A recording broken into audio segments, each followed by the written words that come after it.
आपण पाहत आहात सत्याची बाजू मांडणारं हक्काचं न्यूज चॅनल M24 तास। ईश्वरपूर नगर परिषदेची निवडणूक आताच निकालाचं पार पडलेला आहे आणि यामध्ये जयंत पाटील यांच्या मार्गदर्शनाखाली नेतृत्वाखाली हा 23 सीटा लागलेल्या आहेत आणि आता याच्यामध्ये 1 नंबर वॉर्डाचे जे विजयी उमेदवार आहेत आपल्याकडे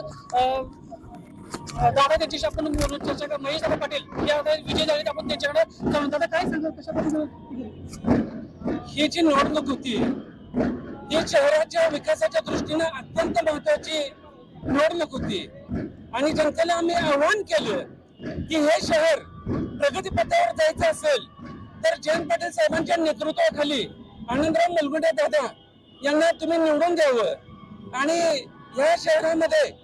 गुन्हेगार मुक्त शहर करण्यासाठी आम्ही सर्व नगरसेवक आणि विकासाच्या दृष्टीने मुलगुडे दादांच्या पाठीशी आम्ही खंबीरपणे इथे उभं राहणार आहोत। काय सांगाल तुम्ही प्रचाराच्या दरम्यान सुद्धा काय काय केलं त्या प्रचाराच्या आता तुम्ही परत नागरिकांनी तुमचा विश्वास केला नागरिकांनी विश्वास ठेवल्याबद्दल इथून पुढच्या काळामध्ये सुद्धा प्रत्येक घराघरामध्ये प्रत्येक नागरिकांच्या काय समस्या आहेत हे आम्ही 5 वर्षामध्ये जाणून घेऊन आणि त्यांच्या समस्या सोडवण्यासाठी आम्ही प्रयत्न करणार आहोत।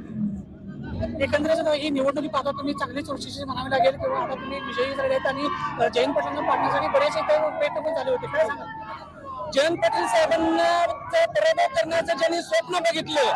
आज त्यांचा दारुण पराभव झालेला आहे आणि ईश्वरपूर शहरातील नागरिकांनी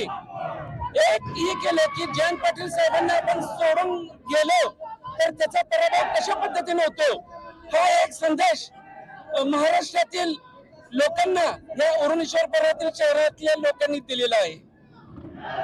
एकंदरीत आपण पाहता की सगळे विजयी उमेदवार आणि महेशदादा पाटील यांनी सांगितलं की लोकांनी आमच्यावर जो टाकलेला विश्वास आम्ही तो सार्थ करून दाखवणार आणि येणाऱ्या काळामध्ये एक उत्तम ईश्वरपूर बनेल या संदर्भात आम्ही काम करणार आहोत। M24 तासाठी मी दिलीप मोहिते सांगली।